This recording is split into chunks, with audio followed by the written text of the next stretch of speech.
It's not the best of times for exporters, with volumes faltering and, of course, the GST issues that have been plaguing the sector. Joining us now to talk about many of these factors in greater detail is Ajay Sahai, the Director General of FIEO, or FIEO, the Federation of Indian Exporter Organizations. Mr. Sahai, good morning. Thank you very much for joining us.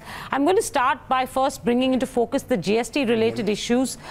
We've heard reports that the refund amounts touched almost 50,000 crores. Yesterday, the government comes out and says that the refund amount is 6,500 crores.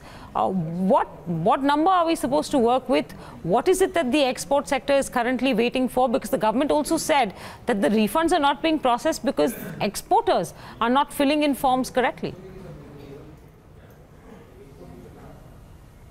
Let us not go into what is the official figure, what is the figure which we are projecting, because we are working on figure based on certain assumption. Government is projecting on based on certain assumption. The fact of the matter is that lakhs of exporters are eagerly awaiting to get the refunds. There are technical glitches into that. There are procedural issues relating to that. But we have flagged the issue. Ministry of Finance is quite responsive. We are going to have a meeting very shortly to sort out these matters. The good thing is that government is conscious of the fact that refund system is under huge pressure. Exporters are not getting the refund. So I will not go into the details of what is the official figure, what is the figure which FIEO has projected. But we are on the same page so far as the problems of refunds are concerned, and we are now working with the government very closely to find a solution to that. No, I understand that. I'm not trying to put you in a spot of trouble with the government. The reason I'm asking you this question is because it does matter from a GST net collection point of view what your refund number is. And if it was the government's estimate was 6,500 crores and yours was 10,000 crores, I would not split hairs here. But look at the gap between what FIEO seems to have estimated at 50,000 crores and what the government has estimated. Hence, I'm asking you, sir, if you could give me a more realistic number of what to understand or expect in terms of the refund figure. I personally feel that the government number is based on a figure of the merchandise sector, not of the services. We are exporting sizable quantity of the services, value of services also. In 4 months' time, the services export will be close to the $50 billion. So there will be huge refund relating to the services also. Secondly, the government figure is based on what has been filed. We are not saying that this is not the correct figure. There are a large number of exporters, and I think majority of them who have not been able to file the claim. The fact that ITC refund is only to the tune of 30 crore bespeaks of the problem. If ITC refund, which is largely the bulk portion of the total refund, if only 30 crore claims have been filed, that shows the problem in the system. And we have to see how best we can resolve these problems. All right, fair enough, sir. When do you expect, has the government offered you any kind of assurance on when the refunds will start coming in? Because from our understanding of the situation, it's gotten so bad from a cash flow point of view that there are units shutting down, especially in some of the more informal sectors of exports. There are people being laid off.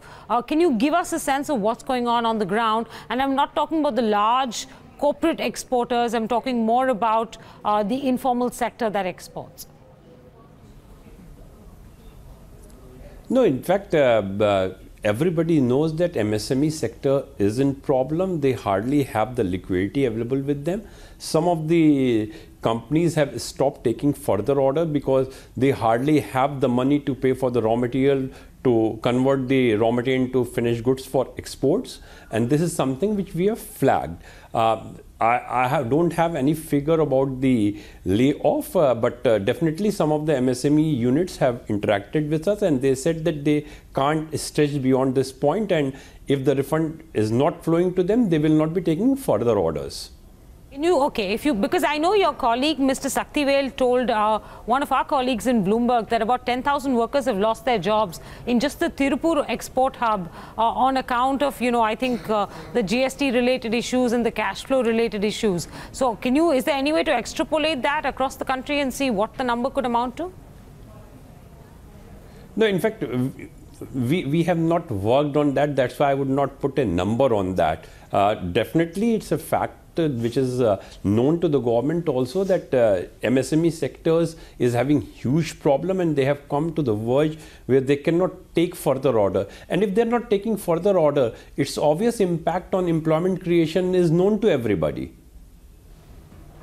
Mr. Sahai, one more question before I toss it across to my colleague, and that is that, we've seen exports dip for the first time in October. Generally speaking, export performance has now been weak for several months. What key reasons would you attribute that to? And are you seeing any turnaround in that process?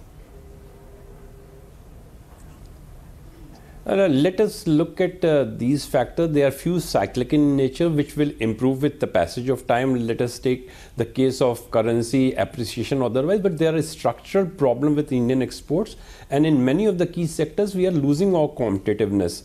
It is largely on account of unskilling of worker, rigid labor laws, infrastructure bottlenecks, and these are things which needs to be added. And I'm sure that with the passage of time, currency will stabilize, Indian rupee may depreciate also, global trade will improve, but unless we address these structural issues, it will be very difficult to push Indian exports. Can you share any more specifics on what the FIEO may be working on along with the government in terms of a plan? Because we do know committees have been set up to look into how to help revive Indian exports. So is there anything immediate on the agenda? What we have done, that we did an analysis of the good performance of Indian exports and the sectors where the world trade is moving. And our focus is that we need to concentrate where the major trade is happening. And of course, we should support the entire export sector, but we should put our money on the winners also. So accordingly, we are devising a strategy which we will be preparing and putting it to the government also for consideration. And who are these winners, or what sectors are the winners according to you? No, there are a huge number. We did analysis at 6-digit level. So it will not be a sector, it will be product, and at a very specific level products. Because if I say in textile, apparel, it would not be correct. There are a few sectors in apparel. For example, in woven garments, we have increased our share by around 3% in the last 10 years, which is a very good sign. So it's a basically strategy which is being worked out at the 6-digit level. So I will not define it in terms of product or sector. We have to be a little precise when it comes to the winner. All right, so we'll leave it there. We appreciate you joining us this morning on BloombergQuint. Thank you very much.